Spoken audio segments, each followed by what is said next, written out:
Good morning, everybody, and welcome to my car shop. So today's project, we're going to be putting the fuel pump on the 74 Dart Swinger. The thing is pouring out so much gas. If you remember from the last episode, we thought we had a bad fuel line, and I pulled the fuel line off and was going to replace it with another one that I had, and realized it wasn't the line, it was the diaphragm, and the pump is blown and it's blowing gas out the vent. So we got the car in the shop here this morning now, and we're going to be getting that done. So we're going to be going back, getting the fuel pump off of another Slant 6 that I have and getting it on here so that we can move this car around the property as we need to, because we're in the process of prepping it to put the quarter panels on. So welcome to today's show.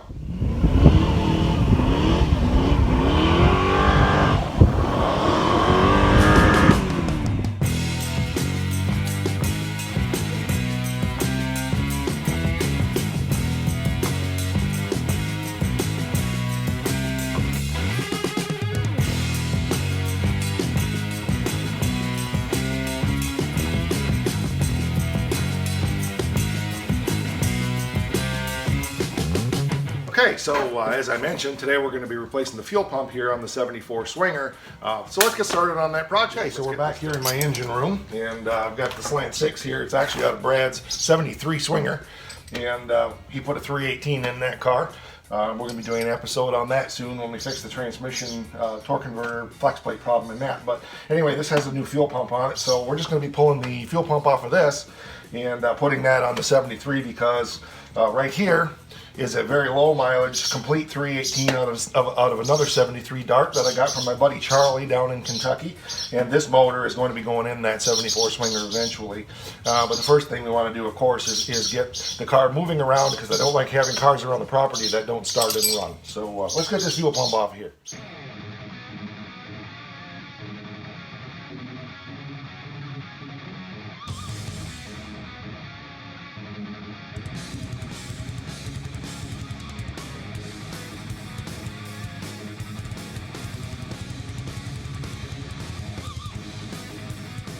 Something else that might be of interest to some of the Mopar aficionados here is this is one of my 340s, the other one's over there. This one's pretty much seized up, but the reason I kept it is because it's obviously it's a 340 and they're rare. I'm sure the block can be salvaged out of this. It's a cast crank motor because it's a 73, but this has the good heads on it. Somebody put on an earlier set of heads. They're not the X heads, they're the J cast heads, and I believe they should have the 202 valves. This actually came out of a Circle Track car. I know the guy that had it originally, he had it in a GTX dirt track car.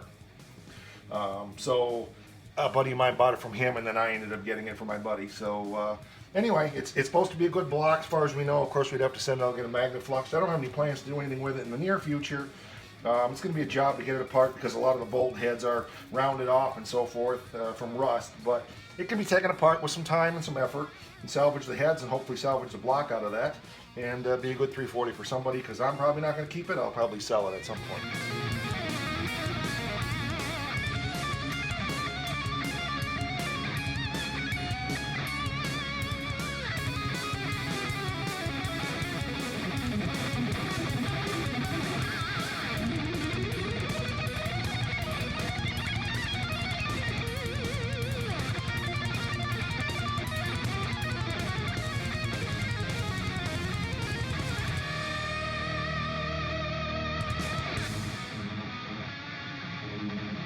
Okay, so as is typical, the fuel pump came off easy. Everything on this car bolts off easy just fine. But it took longer to scrape the gasket off there than it did to get the fuel pump off. But I got the new fuel pump ready to go. Got the RTV on it now. So we're going to slip this down in there and get some bolts in it, get it bolted back on the car here, and hopefully have this thing running here within a while.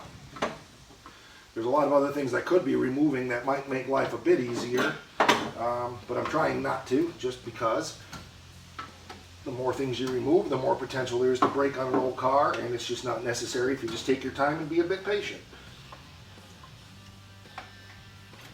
I'm not trying to break flat rate here, obviously, so just doing the best we can to get her done.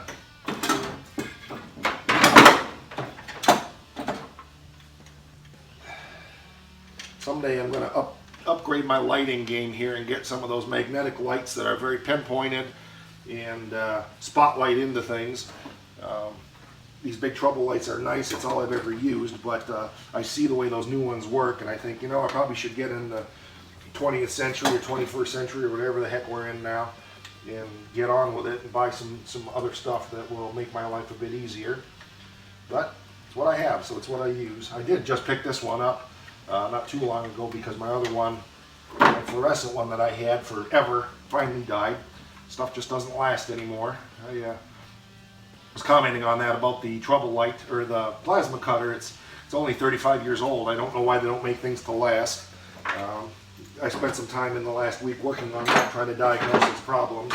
So I'm making the decision now whether I'm going to get it repaired or whether I'm going to replace it. So I'm sure we'll talk more about that at another time.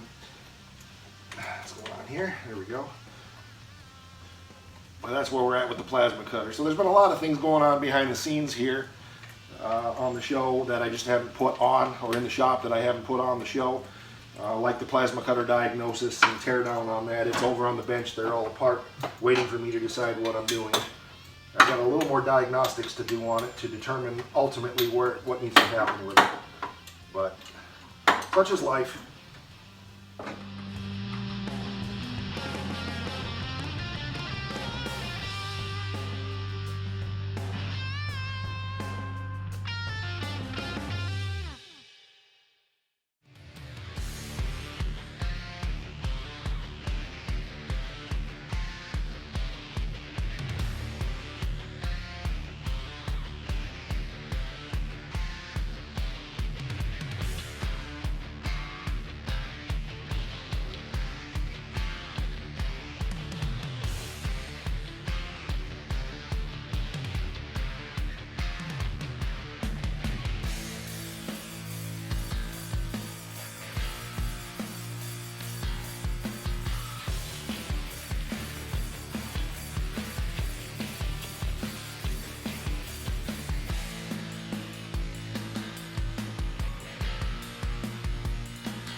Okay, so she's all hooked up. Hopefully no leaks. Gonna fire this thing up here. I'm just putting the booster on it because the battery in this car is not very good. I need to replace it. It's one that I can throw a charge in and it'll last a day or two, but it doesn't have much cranking amps left. And so it doesn't last very long, but it's enough to move this car around. And I did pick up a new battery charger, so this is a booster on it, and so it helps. It's got a 50 amp boost. I don't care for it because it doesn't have any gauges or anything. It's just an idiot-proof one, but it works for now until I get a better one. So I think we're ready to fire this car and see if we have any fuel leaks. Let's see what we got going on.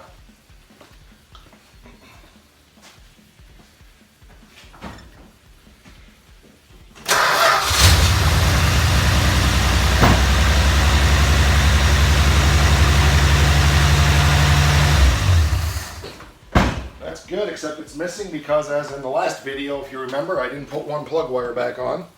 I still didn't put it on. Let's get that back in there. There we go. That will make a difference.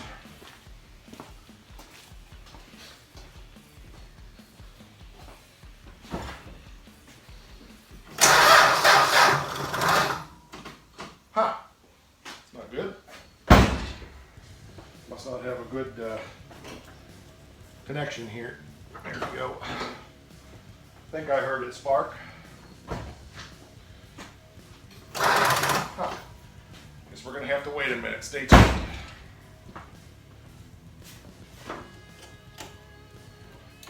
Don't feel like I got good connections here.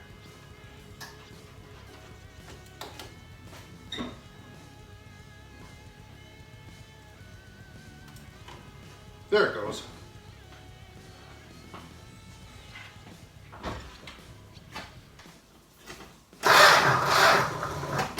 Wow, hot liquor. It's going to take a minute for that battery charger to boost it up, so I'll shut you off.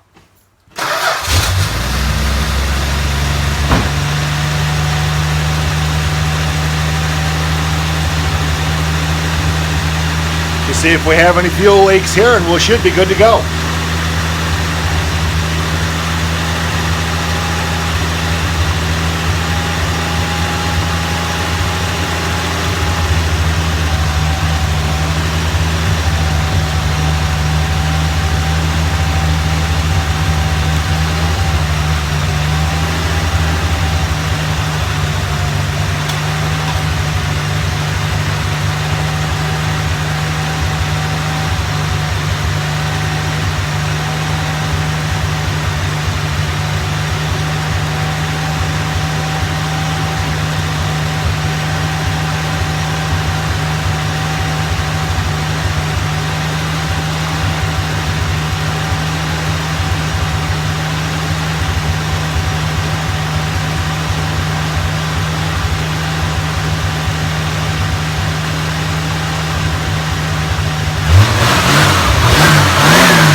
Gas in this car is really old, so that's part of what we're dealing with here. It's got a little mist to it. It doesn't normally have that, but when it was leaking the gas, you could just smell how varnished that fuel is. So it's got about a quarter tank in it, and we'll just run it down, and then next time we'll put some good premium in it. Hopefully that'll take care of that. So, but it's running again, and that's the main thing. So we're gonna leave it. Let's sit here with the battery to charge for a while. And then check it out again in a bit, but everything should be good now. So. Okay, it's been running a bit here now. The idle's a bit funky. The choke's wide open. I had to readjust that. I think the mixture's just off. This carburetor's been sitting a long time too, so that's part of it. The gas and this carburetor. But we'll see what we can do with it. I'm going to try to adjust the mixture.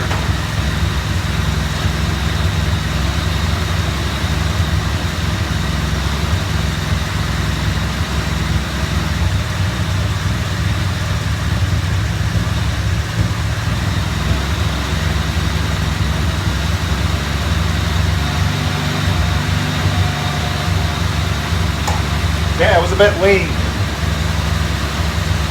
Oh, the idle was just too high.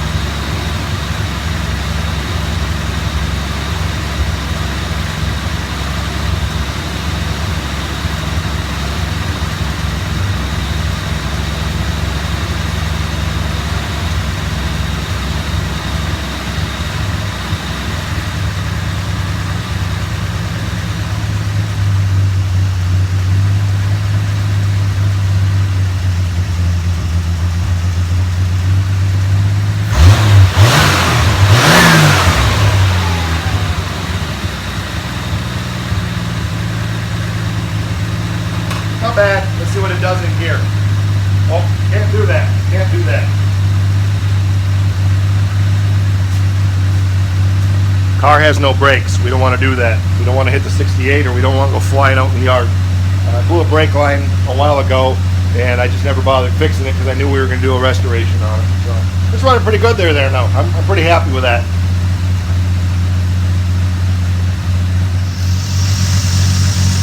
These old Slant 6s run forever. In a lot of ways, I really hate to take it out. It's all original. It's untouched. Everything's still there. But the car will be a lot more fun with a V8 in it. It's running great. Alright, well that's going to do it for today's episode. I really appreciate you joining us. I'm happy with the progress we made. Hopefully this next week we'll be getting to cut the sheet metal off of this. I still need to make a trip over to Bay City to pick up the 16, 18, 20 gauge metal that I need to just restock the shop with sheet metal because I've been out of it for so long. So maybe that'll happen this next week. It's going to depend a little bit on the finances, but good to go. I'm happy with this, so hopefully we'll be doing sheet metal work on this car soon. Get those quarter panels put on that need to be put on, and some of the inner structural work in the back, trunk extensions and so forth that need to be, quarter panel extensions that need to be put on the car. Overall, the car's still pretty solid. These fenders are not bolted on here. I do have hood scoops to put on it. So there's a lot of work to be done to it, but the main thing that we're hoping to accomplish is get quarter panels on it so that as I feel like it, I can take panels like the fender, rip it off the car, throw it on the fender stand, get it scuffed down, get it in primer. I think at this point the plan is to put this car into Sherwin-Williams green primer, and I'm just going to leave it like that. Maybe do some black accents with the hood scoops. I think we're going to do the scoop or the hood itself all black as well, so just a good hot rod flat on that, and drive the car and just enjoy it. Not going to worry about changing the engine right now. I do have that to do. The right money comes along when this car is further along. I'm going to push it down the road. I've got plenty of other things I want to do, but I'm happy to have had this for a long time. And you know, it's a great driver. We always enjoyed it. Get the brakes fixed on it and drive it and enjoy the car. Just a little bit more updates here on the shop as well. If you noticed in the video, I'm still hobbling around a bit. I was feeling pretty good this morning. Probably overdid it yesterday a little bit, but I'm in a little more pain today than I expected to be. So that's been the biggest thing that's been slowing me down on doing more videos and getting more progress out. That's why I've been doing shop tool updates and things like that. I appreciate your patience as I'm not getting out the content that I want to be doing, but I really need to just make sure that I'm slowing down and healing so that I can, in the long term, do what I need to do. It's been a very slow, frustrating process. You know, the left knee was out. That's pretty well better, although today it's bothering me a little bit. Then my right knee went out. It's just a very slow, frustrating process, but I'm getting there, so I appreciate your patience. If you would do me a favor, I really would appreciate it. If you would subscribe to the channel and get people you know who might be interested in this to subscribe to the channel, I would appreciate that. We've gained some new subscribers in the last week, and I love that that's happening. When we get to 1,000 subscribers, there's a whole bunch of things that YouTube allows me to do that I can't do right now because they don't allow it for the smaller channels. I know you guys are interested in what we're doing here with all the different cars, the 26 Oakland, the 68 GTS Pro Street, the 74, the 73 Swinger, the 69 Charger, the 70 Challenger, the 88 truck, and I probably missed something here in that process, the 47 Ford, my pride and joy. And there'll be other cars coming in too that we're going to be working on. I'm going to have some guests coming on the show, people that want to help. My buddy Mark has helped out doing the voiceover for the channel introduction. I appreciate that. My son Joe is here, and we're going to be working on some things together. I know we got to put a starter on his Charger that I started an episode on a month ago or more, and then the problems that I had just didn't allow me to be able to work. Some of you were also asking about how the hand is doing. I'm not going to get too detailed on it, but the finger is definitely healed up. Still got a lot of pain on there, but I'm able to work. I don't need to have a glove on anymore. I'm very tactile, so things are moving forward. So anyway, as I asked, please subscribe to the channel. Hit the bell so that you get all the notifications when we put out new content. Please tell your friends. We're on Instagram. If you look for Instagram /MyCarsShop, MyCars with a K. And we're also on Facebook, facebook.com/MyCarShop. We'd love to see you there. I appreciate all the support. I appreciate all the messages, and I also appreciate the comments. When you guys comment, I really try hard to make sure that I give you acknowledgement and a response, not just a like, because everything you say is important to me. So anyway, create a great day for yourself. Enjoy the beautiful weather if it's nice where you are, and rock on.